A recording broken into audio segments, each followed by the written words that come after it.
Change management, as an important part of any data transformation endeavor, plays a critical role in guiding organizations through the measurement of their technology initiatives.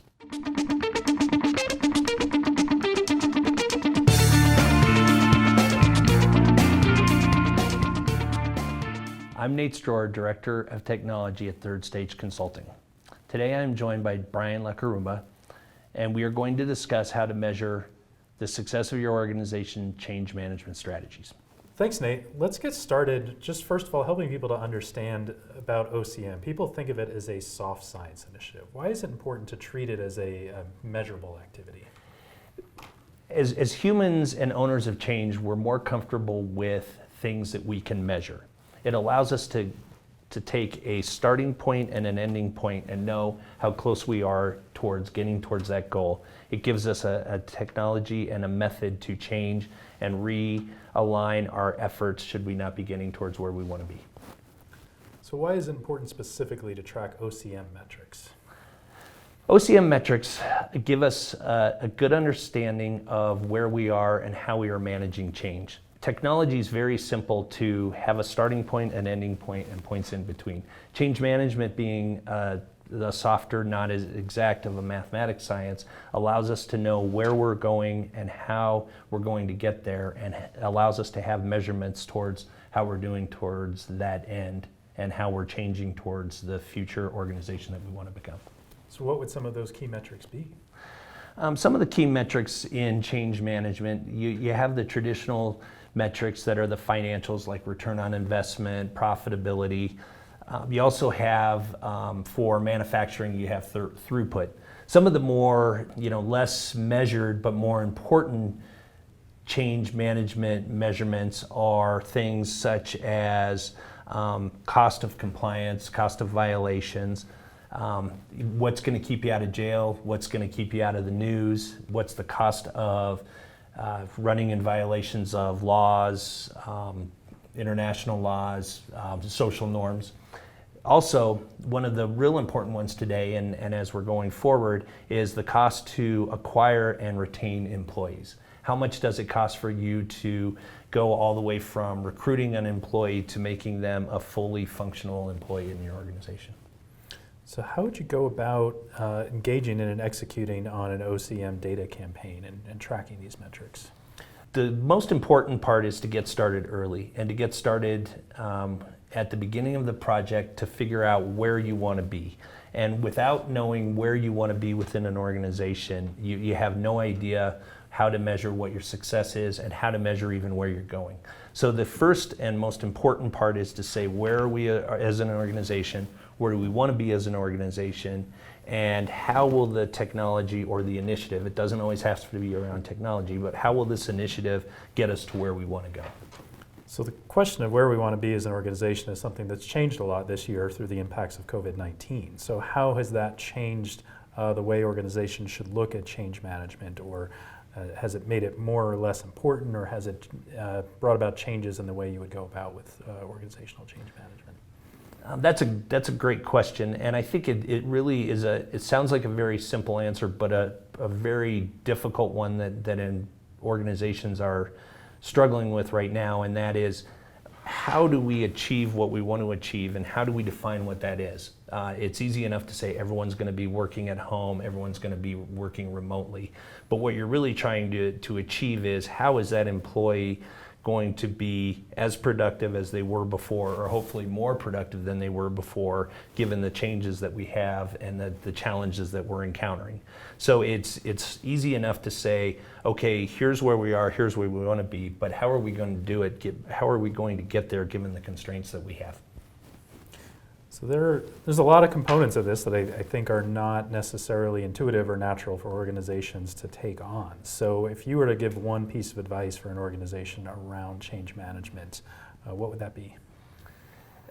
Back to what I was talking about earlier, I think is the most important part is define a goal and do it early.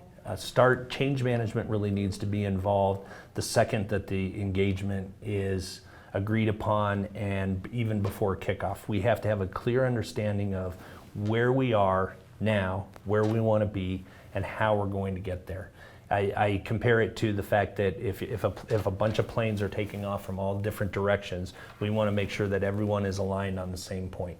Only if you agree upon and everyone knows where they're going and how they're going to get there and how this change will help can we truly get to that point. Otherwise, we're all flying around in different directions. We might get there at the same time, we might not. We might get to the same location, we may not. But at least we all have a common target. Can you share an example then in real life of maybe a particular way in which you've seen this work within one organization and where the utilization of OCM metrics has benefited a transformation or ERP implementation initiative? Yeah, at Third Stage Consulting, we had a manufacturing client earlier that was that implemented a technology that allowed them to increase their throughput through the organization.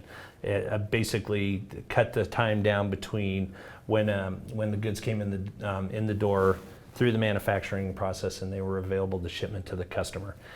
Through measuring this change and through focusing on how the technology could help them, they not only figured out how they were improving, they were able to figure out further down the line what was causing changes to this improvement. The technology took them to a certain point and allowed them to improve, but then they also said, what are the other inputs and what are the other outputs that are affecting this overall process, and it really allowed them to not only focus on what they were doing, but how all those inputs affected it as well. So they not only took the benefit of the technology, but took the benefit of all the different processes and all the different technologies that entered into that system and made the changes and improved the whole organization. So can you talk about, in the execution of change management initiatives, how should these be run? Can organizations do this themselves? Do they need a partner to do it? What does that look like for them? It's real important to have a neutral third party. The Third Stage Consulting has come into many projects that initially started with an interior group within the company running the organizational change management. And there was a lot of aspects of the project that were very politically based and very siloed in their efforts, and a lot of preconceived notions. Coming in as an independent third party, you have the ability to pose questions and challenge all different parts of the organization on how they're going to change, why they're going to change, and what it's going to mean to them and to the organization as a whole, without having any interest in the game. So people lose that fear of, why am I changing? Is it going to make him better and make me worse? We come in as a neutral third party, and we allow everyone to get an understanding of where they want to be and how they're going to get there. What about the technology vendors? I read their proposals, and they all point out that we're going to do change management for you, or we're going to help you with that. Can you rely on your technology vendor for change management? It's real important to have a neutral third party play that change management role, because it allows the back to sort of the interest of the individual parties. The implementation partner will have their technology side, and that's their focus and their desire. The organization obviously has their side. Having us, Third Stage Consulting, come in and play that neutral third party, it allows us to bring everyone into alignment and oversees the fact that everyone has their own interest and has their own lens that they're operating through, and puts it all into more of the organizational goal and the organizational change that needs to happen, and keeps everyone working in alignment. Thank you so much, Brian, for joining me today. And thank you for joining us, and please reach out to me directly through my email or through our website, and feel free to join us on our YouTube channel for more content and more videos and how Third Stage Consulting can help you through your change management initiatives.